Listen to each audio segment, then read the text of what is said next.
A little history of Master Jivaka. He was the physician to the Buddha around mid-400s BCE, and also a physician to King Bimbasara, among other kings in India. He was had a very rough beginning in life. His mother was a courtesan, a contemporary of Amrapali, considered by many to be the most beautiful woman in the world.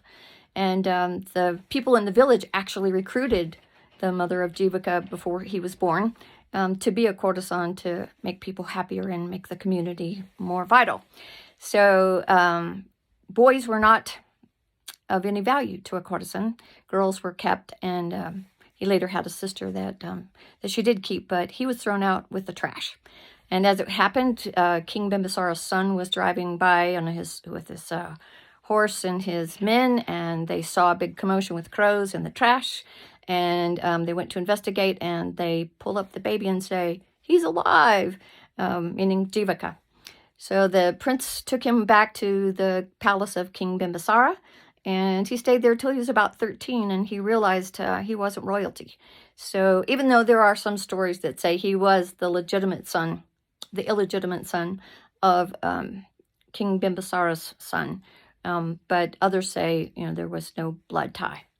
Any rate, he goes off to college to make something of himself at age 13, and he went to Taxila, which the archaeological ruins of Taxila are still very vital today, but it was a fabulous university that had lots of courses. People from all over, from Greece to China and India and all over the place, came to Taxila for their education.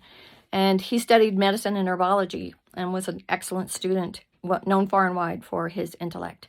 And after 7 years, he's like, "Do I ever graduate from this place?" And his teacher said, "Go to the forest and find me some plant that has no value." And when he came back after several hours, he said, "I can't do it. I can't find one plant that isn't worth something to someone." And his professor says, "Congratulations, you've passed." So he leaves the university and heads towards home. And in the process, runs out of money. And he stops in this village and asks, "Is there anybody who's been chronically ill?" And they said, "Yeah, there's a woman who had a headache for 7 years." Long story short, he uses ghee up her nostrils and cures her headache, and is rewarded handsomely with lots of gold and a chariot and slaves, and goes back to the palace quite successful. So just an early history of Master Jivaka.